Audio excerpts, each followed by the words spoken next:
busca a primeira posição, tem Monareal. Meu amigo, solta da jogada dos meninos categoria. Local e voltar. Tá beleza.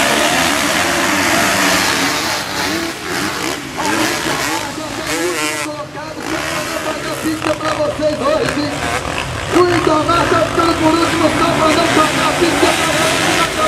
Vamos lá, olha o Galzinho como chega pra cima dele, acaba o carro, o não tem mais carro.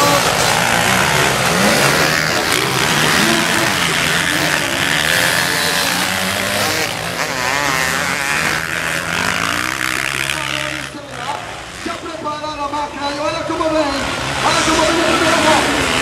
ai, ai, ai.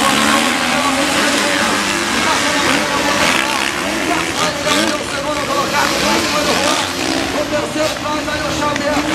Quarta posição do Xavier. Olha o Morano, a tocada é bonita, não passa na hora de chegar na trivela, joga pra galera, responsabilidade.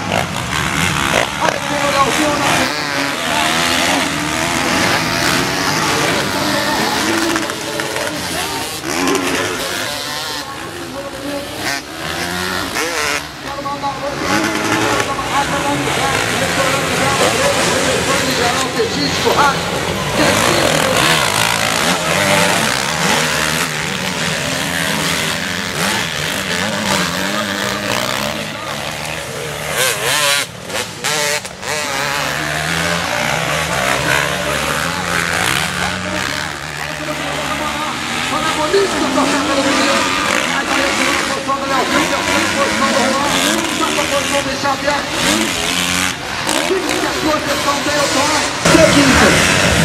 vamos ver os participantes.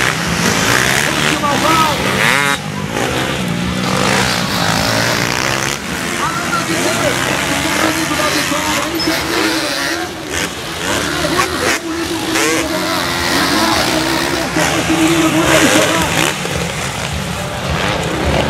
Olha o olha a galera de Macabu já vai conhecer.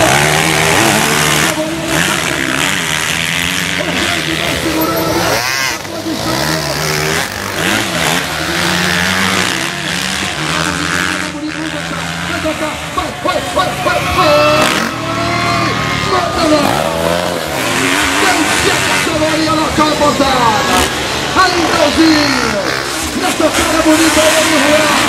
Aí, segunda e terceira posição. Fechando a quarta posição aí, o Cleiton Correia. Quinta posição aí pro meu amigo Tony. Alô, menino Boná, vai dar sua volta pra comemorar, menino. Vai escrever o seu nome na história do motocross do menino Boná.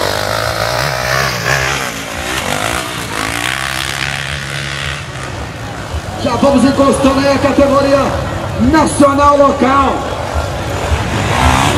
Vitória do menino Moreira. Vitória da máquina de número 115. Vitória do filho do Buíque. Da irmã da Melina ali, a Melina muito feliz da vida ali.